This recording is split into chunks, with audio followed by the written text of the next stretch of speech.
আপনি বাংলাদেশ নাকি ইংল্যান্ড কোন জায়গাটা এখন বেশি এনজয় করছেন?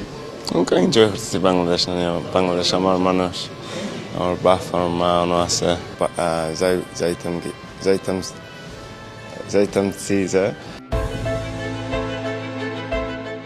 গেল কয়েকদিনের বিশাল ব্যস্ততা, বিজ্ঞাপন সেটে দাপিয়ে বেড়ানো, এখানে ওখানে ছুটে চলা, পাজোরা একদমই বিশ্রাম পায়নি। দিন শেষে মূল অ্যাসাইনমেন্ট ন্যাশনাল ডিউটি পালন।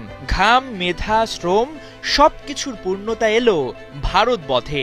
এবার হাসি মুখে বাংলাদেশ থেকে সাইন আউট করার পালা। হামজা চৌধুরী, আপনারা পুরো বাংলাদেশের ফুটবলটাকে আবারও জাগিয়ে তুলেছেন। বাংলাদেশের মানুষ আজকে গর্বিত।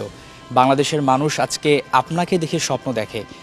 আপনি বাংলাদেশ নাকি ইংল্যান্ড কোন জায়গাটা এখন বেশি এনজয় করছেন? এনজয় করতেছি বাংলাদেশ নিয়ে। বাংলাদেশ আমার মানুষ, আমার বাপ আমার মা অন্য আছে। যে সাকসেস পাইতেছি, আর সাকসেসের আগে আসলে যে মানুষ যে আমার খুব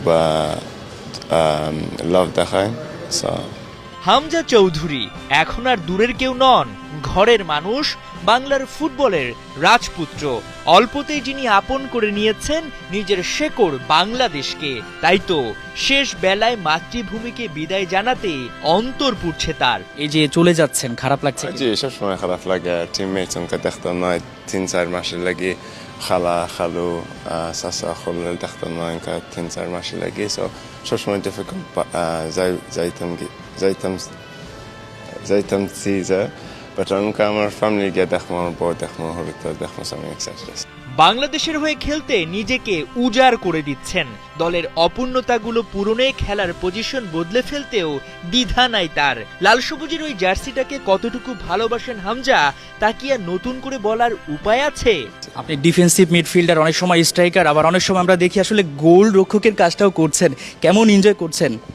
খুব এনজয় করতেছি। বাংলাদেশের লাগে খুব প্রাউড আমার, একবারে বড় করে প্রাউড মোমেন্ট। আমি এনজয় করতেছি। এই যাওয়া নয়, আবারও বাংলাদেশে ফিরে আসবেন হামজা চৌধুরী। ইংল্যান্ডে থাকলেও তার মন পড়ে থাকবে নিশ্চয়ই বাংলায়। কোটি কোটি সমর্থকদের ভালোবাসা কি ভোলা যায়? ভালো থাকবেন। হাসান সজীব, ৭১।